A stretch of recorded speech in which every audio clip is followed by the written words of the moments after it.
Number 2 হচ্ছে 2 দিন সপ্তাহে আপনাকে প্রপার এক্সারসাইজ করতে হবে, মানে স্ট্রেংথ ট্রেনিং বা অ্যাক্টিভ কার্ডিও। ধরুন খুব ভালো করে খেলাধুলা করলেন বা আইডিয়ালি একটু স্ট্রেংথ ট্রেনিং করলেন, 2 দিন সময় বের করে একটু ডন বৈঠক, একটু জিমে গিয়ে এক্সারসাইজ করা বা বাড়িতে রেজিস্ট্যান্স ব্যান্ড নিয়ে এক্সারসাইজ করা, মানে প্রপার এক্সারসাইজ করা। অন্য দিন তো হাঁটছেন, কিন্তু প্রপার এক্সারসাইজ 2 দিন স্ট্রেংথ ট্রেনিং করলে আপনারই মাসেল ভালো থাকবে, এবং 2 দিন strength training is good enough, এটাই সবাই বলেছে এই বিভিন্ন রিসার্চে। সুতরাং 2 দিন স্ট্রেংথ ট্রেনিং আপনাকে উইকে করতে হবে। আর নাম্বার 1 হচ্ছে বেডে যাওয়ার 1 ঘন্টা আগে ফোন, টিভি বন্ধ, no screen time 1 hour before sleep. তাহলে ঘুমটা ভালো হবে, আপনার বডি জানবে যে এখন রাত, এখন ঘুমানোর সময়। চোখে আলো পড়ে সে মনে করবে দিন, তার ঘুম আসবে না।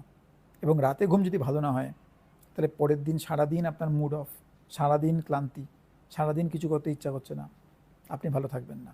ভালো ঘুমাতে গেলে স্ক্রিন অফ করে দেবেন ঘুমাতে যাওয়ার অ্যাটলিস্ট 1 ঘন্টা আগে।